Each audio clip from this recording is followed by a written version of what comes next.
Ini adalah smartwatch. Kita panggil dia smartwatch sebab dia ada banyak fungsi lain selain daripada jam.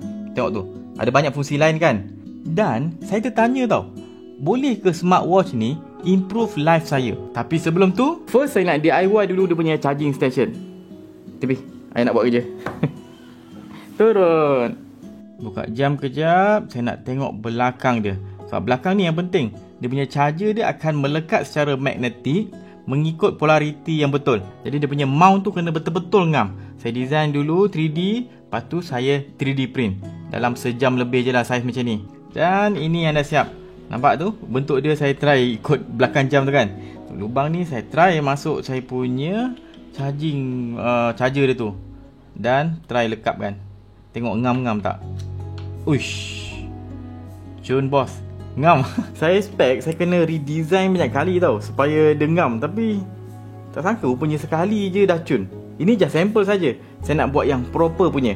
Saya akan buat 2 part. Dah assemble 2 part tu, bolehlah saya letaklah mana-mana tepi meja saya ni untuk jadikan dia port saya charge smartwatch. Kalau kita tengok balik, ada tempat yang saya kena adjust. Tengok tu, kanan tu. Dia macam lubang tak cantik. So saya kena tutup kat situ dalam design saya yang baru. Saya adjust balik, bagi kemas. Lepas tu dia punya tepi-tepi yang tak tajam tu saya softkan sikit dan saya print baru. Ni dengan 2 part lah. 1 part untuk mounting jam dan 1 part lagi untuk lekat kat meja saya. Ni saya kemaskan tepi-tepi dia dulu sebab saya ada rim tadi. Dan untuk lekatkan 2 part tu saya pakai super nail punya gum. Untuk kemaskan gum tadi saya pakai kain lembap je sebab dia water base. Bagi dia kering kejap. Dan kalau ikut sekarang ni, ada satu benda dekat smartwatch ni saya selalu pantau, iaitu masa saya berdiri. Untuk jaga kesihatan kita, setiap jam kena diri. Jadi sekarang saya kena bangun dan buat kerja lain. Bukan duduk je. 1 jam kena sekali bangun.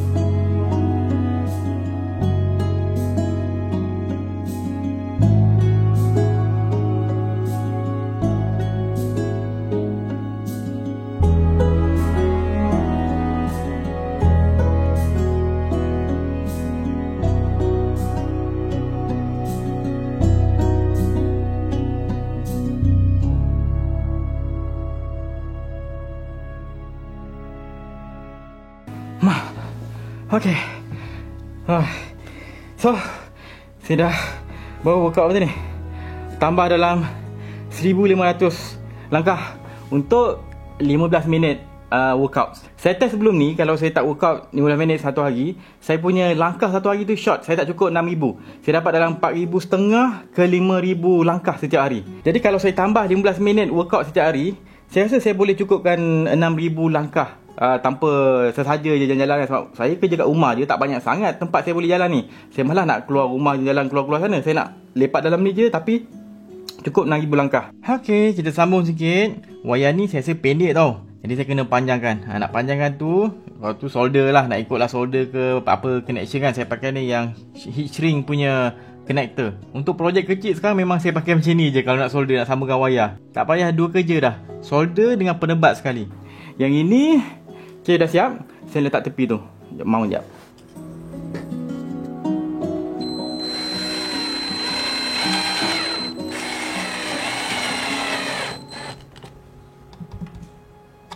Settle charging station saya. Tengok tu, dia charge. Alright. Dan sekarang dah pukul 3. Jam saya dah vibrate. Saya nak pergi ambil anak pula.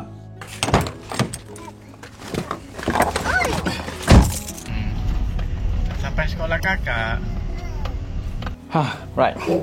Saya telah ambil anak. Okay, kalau saya pantau sekarang ni, saya punya data dekat sini. Okay, sekarang dah pukul 5.30 petang. Kalau nak tengok data saya hari ni, saya boleh tengok dekat saya punya smartwatch ni. Boleh. Tapi yang ini yang simplify punya. Full data dekat mobile apps kita yang ini. Contoh macam hari ni saya dah 4,500 langkah. 9 jam saya bangun berdiri. Ini saya punya workout tadi 16 minit saja.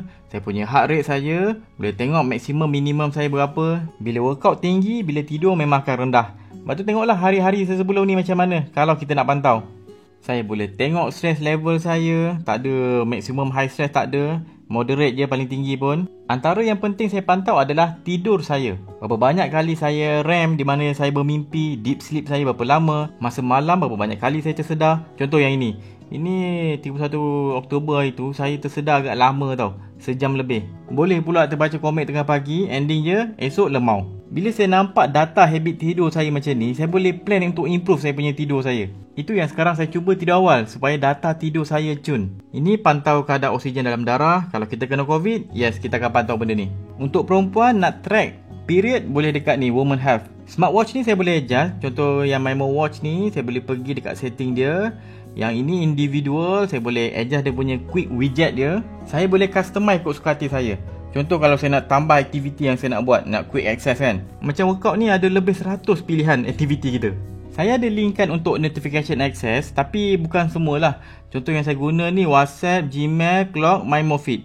Ni je saya buat. Saya tak nak macam-macam sangat, nanti serabut lah, mengganggu je saya. Disebabkan ini smartwatch, jam ni digital, kita boleh ubah suai dia punya face tu, dia punya skin dia tu kalau nak tukar. Ni ada banyak pilihan ni. Ada beratus pilihan kita nak. Kalau rasa tak menarik, boleh je pakai design kita sendiri. Upload je gambar, contoh sini ada pilihan. Ni, upload je gambar kita. Yang ini contohnya, pilihan ni.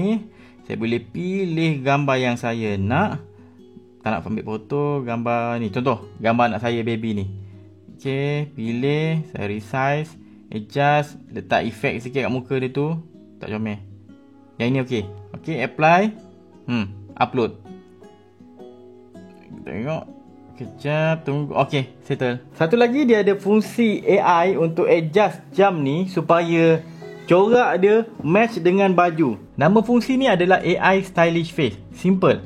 Kita just ambil gambar pattern baju kita tu. Contoh, ini gambar pattern baju anak saya. Saya upload je, nanti dia akan bagi kita beberapa pilihan yang sesuai dan matching dengan kita punya baju tu. Lepas tu upload kat smartwatch. Contoh kalau anak saya pakai jam ni, corak jam ni akan match dengan baju dia. Adalah gedik sikit. Okay, sekarang dah pukul 6. Saya nak settlekan makan malam anak saya. Lepas tu kita akan siap-siap pergi masjid. Lepas tu balik kang, saya rasa cukup lah 6,000 langkah. Lepas tu saya akan buat kesimpulan. Kesimpulan, adakah smartwatch bagi efek dalam hidup saya? Saya pergi makan dan bersiap jap. Okay, smartwatch. Adakah smartwatch improve kehidupan saya sebagai content creator? Tak kisahlah. Ini sebagai untuk saya lah. Saya content creator kan. Jawapan saya adalah ya. Walaupun saya ada rumah, saya boleh rasa dia punya perbezaan tu. Saya pakai smartwatch ni maybe dalam sebulan macam tu lah. Sebulan saya pakai. Yang betul-betul saya follow, ikut dia punya standard tu adalah semalam. Tapi sebulan saya pakai tu boleh dapat feeling sikit. Memang ada efek. Efek terbesar adalah saya punya handphone ni. Saya dah kurang interact dengan handphone saya. Biasanya saya interact nak tengok jam kan. Kita nak tengok pukul apa dah ni, pukul apa, tengok jam. Bila dah buka je handphone tu, kita dah ada macam-macam access apps ni. Masa buka handphone nak tengok jam, time tu lah kita check WhatsApp. Tengok check WhatsApp, ada pula banyak notification keluar kan. Tengok notification, ternampak pula, ada orang komen kat YouTube saya. Tercheck YouTube saya punya komen, satu komen tu. Bila dah buka YouTube, tengok satu komen, saya tengok pula komen yang lain. Lepas tu pula ternampak pula ada notification, keluar pula komen daripada maybe Facebook. Saya tak ada notification, saya dah offkan notification untuk Facebook. Tapi saya terbuka juga Facebook saya saja sebab nak check. Sebab kita dah buka handphone, kita akan cuba nak, dia jadi macam automatic tau. Tu saya check pula Facebook punya komen-komen post yang hari tu, yang terbaru punya post kan. Asalnya saya nak tengok jam je, tapi endingnya saya dah terspend masa untuk layan saya punya social media, tengok komen, apa benda video yang saya dah post kan. Dia punya analitik, time tu lah nak tengok analitik apa semua. Selalu macam tu. Padahal awal-awalnya nak tengok jam sahaja. Bila dah jam ni ada kat tangan saya terus tak check handphone. Bila saya dah hantar notification untuk WhatsApp dengan saya punya handphone, orang kalau orang call, saya lagilah tak check saya punya handphone. Memang handphone saya terbiar macam tu lah. Saya buka bila perlu saja. Satu lagi, saya boleh set alarm yang banyak. Bukan satu alarm saja saya boleh set, banyak. Bila saya boleh set alarm yang banyak macam ni, bukan bunyi lah, alarm jenis vibrate, sebab ini bukan berbunyi punya. Saya suka sebab handphone saya sentiasa silent. Sebab tu saya selalu termiss call orang. Saya termiss call.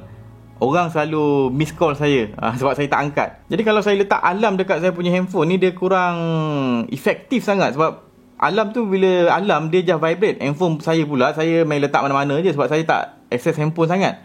Bila ada jam ni, Saya set alarm tu bagi kesan yang besar untuk saya. Sebab saya sentiasa pakai jam, kita boleh rasa tau. Contoh, nak ambil anak saya pukul sekolah setiap hari pukul 3. Bila saya buat kerja pula, saya selalu fokus. Tu yang saya tak berani buat kerja hampir pukul 3 setiap hari tu. Sebab kalau saya buat kerja sampai pukul 3, saya takut terlepas. Dia jadi dalam 2.30 macam tu kan. Saya kena standby je nak ambil anak saya. Tunggu kat depan tu sambil main Facebook. Dah buang masa dah kan. Main Facebook, tengok YouTube, baca komik. Saya tak boleh, saya tak berani nak kerja sampai pukul 3. Nak buat apa, nak buat kerja saya ni, edit video ke apa, sampai pukul 3 saya tak berani.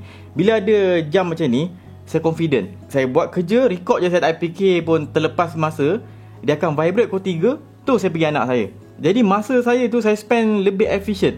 Saya tak banyak spend pada handphone, tak banyak interruption, dah kurang interruption saya. Lepas tu saya boleh fokus. Saya tak risau macam terlepas ke apa kan. Buat kerja fokus je. Kena time, berhentikan recording, terus ambil anak. Balik rumah, sambung recording. Waktu kan pukul 6, saya boleh set lagi, readykan makan malam anak. Dah ready makan malam, pergi masjid contohnya. Pergi masjid dengan anak sampai isyak, balik tidur. Tidur awal, bangun pagi biasanya. Walaupun saya set jam pukul 6 pagi, bila saya tidur awal, saya boleh bangun dalam kadang 4.50, 5.20 macam tu lah. Dia macam automatik. Kalau tidur lepas habis isyak, terus tidur pukul 9 ke 9.30 ke 10 tu kan, memang bangun pukul 5 je. Memang badan tu automatik bangun pukul 5. Itu kalau saya lah. Kira makin teratur lah saya punya life. Tu kira 2 poin lah kan. 1 poin saya kurang bergantung pada handphone saya. Jadi interruption tu kurang. Saya kurang buang masa pada media sosial. Lebih fokus. Itu poin pertama. Yang kedua, kira apa lebih teratur lah. Hidup saya lebih teratur sebab saya dah setkan certain time tu buat ni. Tanpa perlu risau saya terlajak ke apa kan. Dia jadi pop masa ni pula, pop ni masa ni, pop masa ni. Dia lebih teratur macam tu. Saya suka macam tu. Itu kedua. Ketiga, saya rasa lebih fresh. Lagi-lagi lepas saya mandi, dia punya fresh tu rasa dia lain sikit. Sebab saya dah macam tu, saya kejar saya punya langkah tu biar cukup, saya punya tidur biar cukup. Kalau macam tidur tu, contoh tidur tu tak cukup 8 jam satu hari, malam tu tak cukup kan, saya boleh top up petang tu. Saya tahu berapa dia punya masa tu supaya saya nak cukupkan 8 jam. Dengan saya cuba nak cukupkan 6,000 langkah, di mana saya bukan berjalan dalam sekitar rumah saya je. Takkan saya nak berjalan pusing-pusing, tak ada manfaat kat sini-sini kan. Jadi saya kena bergerak sambil buat aktiviti lain. Jadi dia punya tenaga tu banyak spend lah. Dia buatkan badan saya tu lebih aktif. Tu yang saya rasa fresh tu. Lepas mandi saya rasa lain macam dia punya fresh tu. Muka saya pun lepas mandi pun saya boleh tengok kat cermin tu, fresh sikit, dia lain sikit. Itulah dia kelebihan pakai smartwatch. Yang ini pun bukan jenis yang mahal sangat saya pakai ni. Ini Maimo hantar kat saya. Saya buat konten. Video ni disponsor oleh Maimo. Dia sponsor. Dia nak saya cerita pasal dia punya smartwatch baru ni. Tapi saya kata tak boleh lah saya cerita iklan gitu je. Saya nak buat something yang ada education value tu. Ada beberapa part benda lagi yang saya tak cakap pasal dia punya smartwatch ni sebenarnya. Sebab dalam deal kena cerita. Watch yang saya dapat ni namanya Maimo Watch Flow. Dia punya design dia kemas, frame dia stainless steel dan ada 3 warna. Ada sky blue, ada vanilla cream dengan metallic black. Dan info lain kalau korang nak tahu, dia 5 ATM waterproof, boleh tahan 20 hari sekali charge maksimum tau. Dia ada GPS tracking, link dengan handphone kita, boleh kontrol media guna Bluetooth dan boleh jadi kompas. Untuk full detail saya akan letak link Shopee lah. Alright. So itu je. Saya harap saya punya video ni bermanfaat. Jangan lupa follow Berani Buat, subscribe YouTube Berani Buat. Saya Wan Syafiq, jumpa lagi. Assalamualaikum.